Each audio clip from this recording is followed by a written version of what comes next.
now. I mean, isn't that kind of a dead letter? I mean, Nabil is absolutely right. This black and white narrative about the Muslim Brotherhood. I mean, maybe there are forces that say, hope that's happened, because they'll say, no, we won't speak to those people. Okay, as usual, it's outsiders that determine who are legitimate political characters and who are not. I mean, do you fear that happening? I think there's some.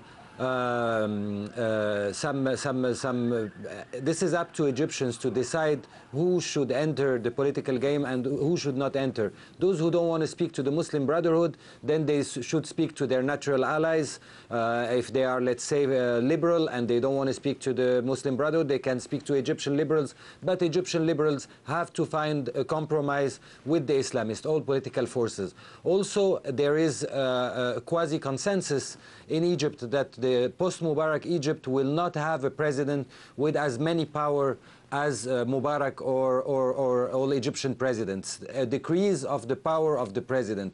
So I think the new system that will emerge will have more power sharing among the political forces, a stronger parliament, a stronger government, and with a head of state that's more neutral and with less power.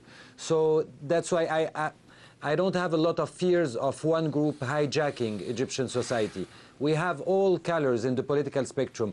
The Muslim Brotherhood, yes, it's the best organized opposition, but it's not the majority. Not the majority are still not undecided. Necessarily. Nabila, jump in. It's a very divided Nabila, group. jump in. Go ahead.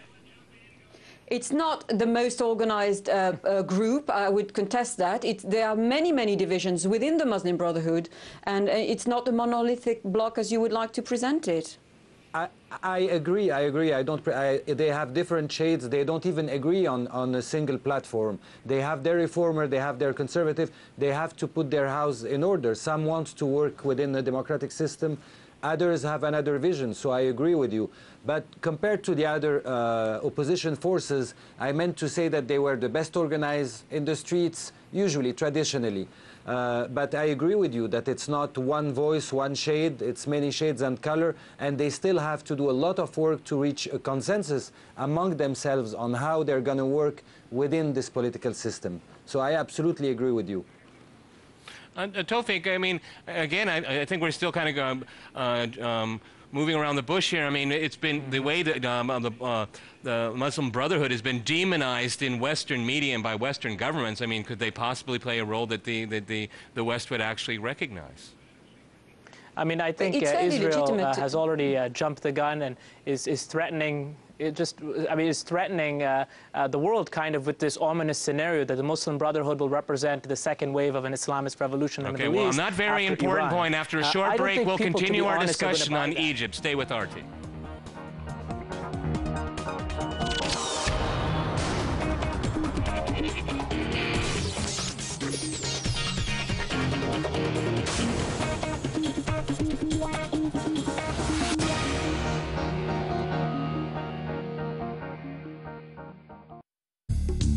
The more people we killed, the happier our officers were, you know. It got to be like a game, like the object was to see who could kill the most people. And the different ways you could prove how many people you killed would be like cutting off ears. Now, if you brought back someone's ears, you know, whoever had the most ears, they would get the most beers, and you trade your ears for beers. Of the 19 women and children, and 5 men around the circle opened up on full automatic with their M16s. She was taken out and raped by 6 or 7 people in front of her family, in front of most of the villagers.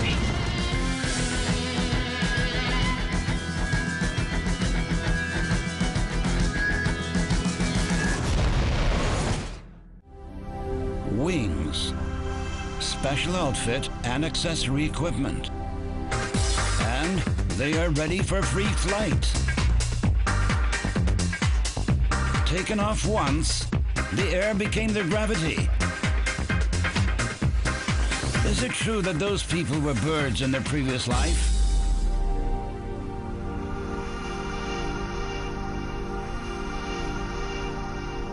Birds flying high, you know how I feel. And what is so magnetic in a free flight? Well, when one deals with warfare, it has to realize that there's tremendous amounts of damage that are done, not just human damage, but damage to the physical environment in which the battlefield takes place. Tremendous amounts of damage are done by aerial bombs, by napalm, by chemicals that are used.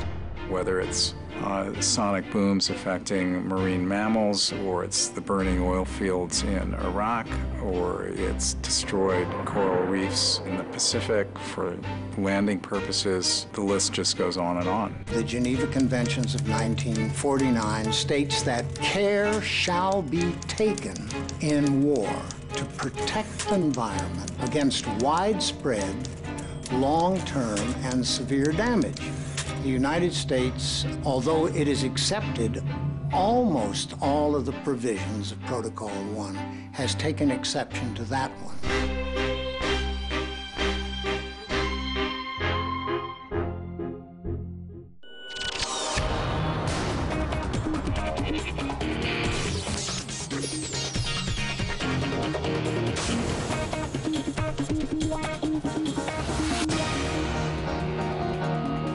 Welcome back to Crosstalk. I'm Peter Lavelle. To remind you, we're speaking about the prospects for Egypt and the region.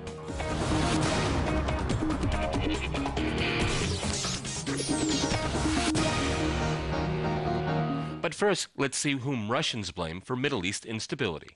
One of the Arab world's longest and most entrenched leaders, and a stark choice.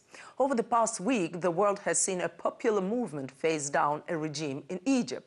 What will come after President Mubarak is open to question. The public opinion agency Levada Center asked Russians who is responsible for Middle East instability.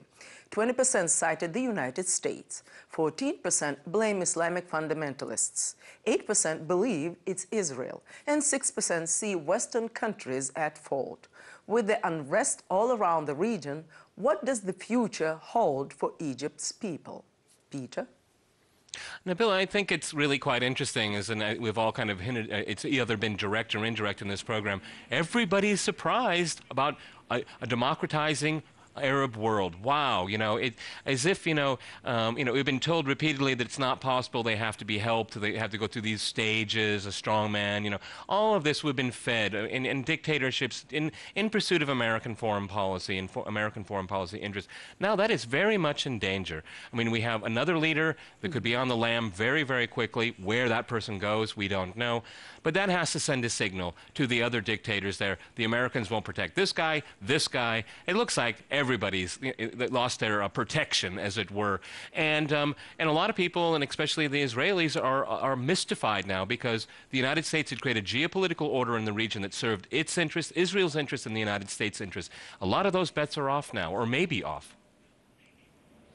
Yes, it's quite staggering, actually, to see that the Obama administration is quite nervous to see a dictator go, because there's much at stake in the region. Obviously, they are concerned about their militaristic relationship with Egypt. They're concerned about Israel's security, the safety of their border with Gaza, for example. And they're very nervous. And the Egyptians are very upset to see that the Americans are keeping very close tabs on the situation as it unfolds on the ground. They see the 30-year-old relationship, relationship between Egypt, Mubarak, and the U.S. as very damaging as far as the relationship with other countries in the region is concerned. And let's not forget that they're very angry about the financial aid given by the U.S. to the Egyptians because it goes into security matters, and the Egyptians are the first to suffer from it. Let's not forget that the crackdown that we've seen over the last few days with police forces resorting to tear gas, but also rubber bullets and live ammunition. Well, all these weapons, all these arms have been provided by the Americans.